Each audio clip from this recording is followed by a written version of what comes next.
What happens to your brain when you quit smoking? 10 incredible facts. First fact: the war begins inside the head. In the first few days without smoking, the brain goes into meltdown. It has been conditioned for years to receive regular doses of nicotine, and now, suddenly, the source dries up.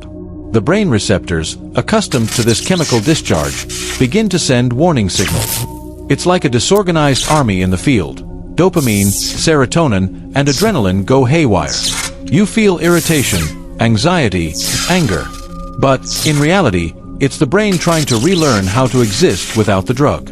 Every urge to smoke is a cry for help from a system that is relearning to function on its own.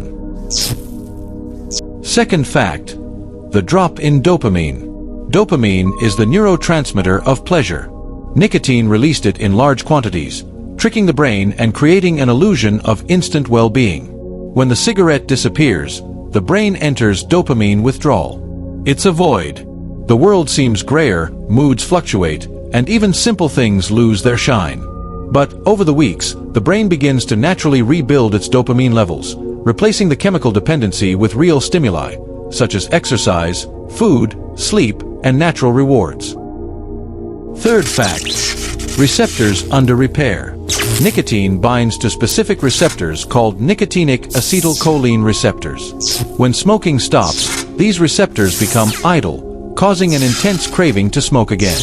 But over time, the brain reduces the number of these receptors, rebalancing the system.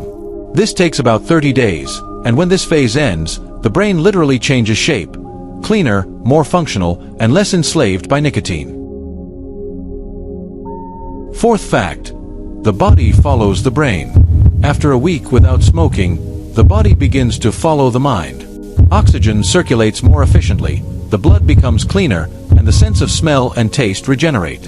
The brain perceives these improvements and begins to associate the absence of cigarettes with positive sensations, strengthening the natural reward cycle. This is the point at which the body and mind begin to work together, and no longer as enemies. Fifth fact: the mind rewrites the routine. Smoking is a neural habit, not just a chemical addiction. The brain creates automatic associations. Coffee equals cigarette, break equals cigarette, stress equals cigarette. When you quit, these connections need to be broken and reprogrammed. Every time you resist, the brain forms new synapses, strengthening self-control. This phase is painful, but it's where mental power is born. Sixth fact: the rebound effect. During the first few weeks, there are moments of emotional relapse. The brain tries to convince you that just one cigarette won't hurt. But it's a lie. Each puff reactivates the old neural pathways of addiction.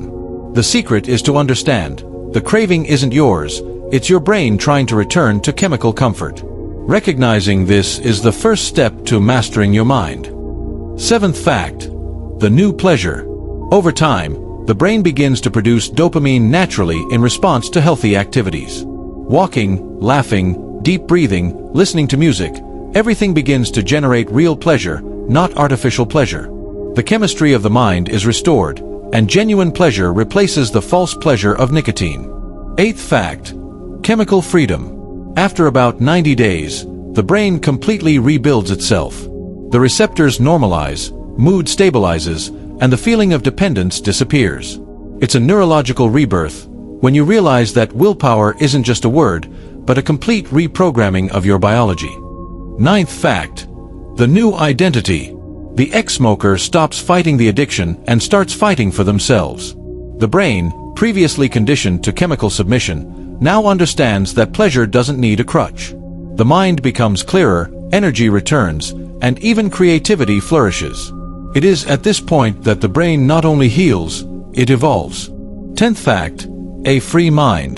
Quitting smoking is more than just breaking an addiction. It's about challenging your brain's programming and overcoming it.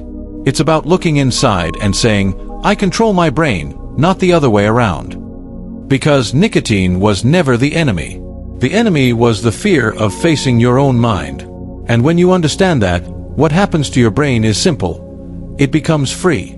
Want to see what else happens to your brain when you quit smoking and other amazing things about your mind? Click the links below.